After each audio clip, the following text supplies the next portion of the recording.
غور کرو، یہ قرآن ہی تو ہے جس نے رمضان کے مہینے کو سید الشہور بنا دیا. شہر رمضان الذی انزل فیہ القرآن ھدی للناس وبینات من الھدی والفرقان. شہر رمضان الذی انزل فیہ القرآن ھدی للناس وبینات من الھدی والفرقان. رمضان کا مہینہ وہ بابرکت مہینہ جس میں قرآن نازل ہوا. رمضان کے مہینے میں بھی تو 29-30 دن ہوتے ہیں نا، لیکن اس مہینے کو عظمت کس نے دی؟ قرآن نے. رمضان کو تمام مہینوں کا سردار کس نے بنایا؟ قرآن نے. اگر قرآن رمضان کے مہینے میں نازل نہیں ہوا ہوتا تو رمضان کی وہ حیثیت نہیں ہوتی. رمضان کو تمام مہینوں کا سردار کس نے بنایا؟ قرآن نے.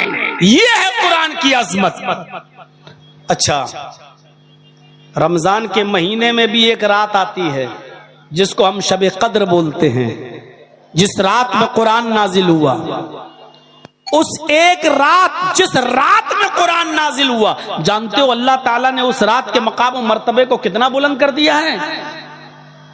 اِنَّا أَنزَلْنَاهُ فِي لَيْلَةِ الْقَدْرِ وَمَا أَدْرَاكَ مَا لَيْلَةُ الْقَدْرِ لَيْلَةُ الْقَدْرِ خَيْرٌ مِّنْ أَلْفِ شَهْرٍ لَيْلَةُ الْقَدْرِ خَيْرٌ مِّنْ أَلْفِ شَهْرٍ. لَيْلَةُ الْقَدْرِ کا جاگ لینا، لَيْلَةُ الْقَدْرِ کی عبادت کر لینا، اس قدر والی رات کو جاگ لینا، اللہ کی عبادت کر لینا 1000 مہینوں کی عبادت سے بہتر ہے. 1000 مہینوں کی عبادت سے بہتر ہے. 1000 مہینے. جاؤ آپ ملٹیپل، آپ جوڑ دیکھ لیجئے اور تقسیم کر لیجئے. آپ 1000 مہینے کو 12 سے 12 سے آپ دیکھیے اور تقسیم کریے، بھاگ دیجئے. 83 یا 84 سال آئیں گے، 83 یا 84 سال. یعنی رمضان کی ایک رات کا جاگ لینا شب قدر کا 83 یا 84 سال کی عبادت سے بہتر ہے. اس رات کو اتنا بڑا مقام کس نے دیا؟ قرآن نے. ان بچوں کو حقیر نظروں سے مت دیکھو، مدرسے میں پڑھنے والے بچوں کو بری نظروں سے مت دیکھو. آپ اگر تعاون کر رہے ہیں تو آپ کا پیسہ غلط جگہ نہیں جا رہا ہے. یہ اس مقدس کتاب کا علم حاصل کر رہے ہیں جس مقدس کتاب نے رمضان کو سید الشہور بنا دیا، جس مقدس کتاب نے اس رات کو لیلۃ القدر کو خیر من الف شہر 1000 مہینوں کی عبادت سے بہتر بنا دیا ہے. میرے بھائیوں ذرا غور کیجئے، اس قرآن کی عظمت پر ذرا نظر ڈالیے. یہ قرآن جب مکے میں نازل ہوا تو مکے کو ام القرآن بنا دیا.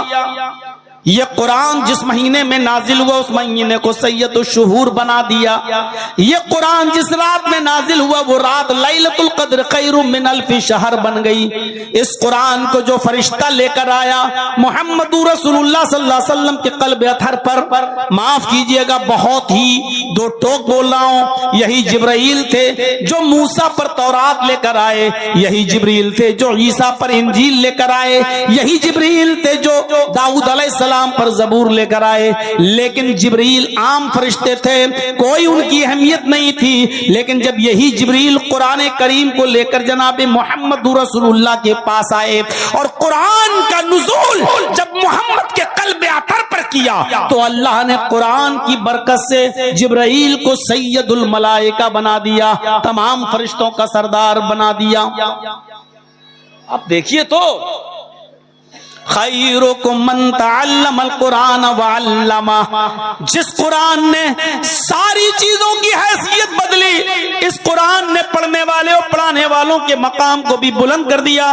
وہ لوگوں دنیا میں بہت بڑے بڑے اسمارٹ لوگ ہیں، اچھی اچھی کیٹیگری کے لوگ ہیں، پروفیسر ہیں، انجینئر ہیں، ایڈوکیٹس ہیں، آئی پی ایس ہیں، دنیا میں ہر قسم کے لوگ تمہیں ملیں گے. لیکن کعبے کے رب کی قسم اللہ کے نبی فرماتے ہیں ان میں سب سے بہتر کون ہے؟ کوئی IPS کی ڈگری لے کر آیا, کوئی ایڈوکیٹ کی ڈگری لے کے آیا, کوئی DM بن گیا, کوئی SGM بن گیا, کوئی انجینئر بن گیا, کوئی سول انجینئر بن گیا, کوئی آرکیٹیکچر بن گیا, کوئی کچھ بن گیا. علم بہت قسم کے لوگوں نے حاصل کیا, لیکن اللہ کے نبی فرماتے ہیں تم میں سب سے بہتر لوگ وہ ہیں جو قرآن کو سیکھتے ہیں اور دوسروں کو سکھاتے ہیں. جو قرآن کا علم حاصل کرتے ہیں وہ بھی سب سے بہتر, اور جو دوسروں کو قرآن سکھاتے ہیں وہ بھی سب سے بہتر. یعنی ان سے بہتر اس روئے زمین پر کوئی نہیں ہے. آپ اندازہ لگا سکتے ہیں, آپ غور کر سکتے ہیں.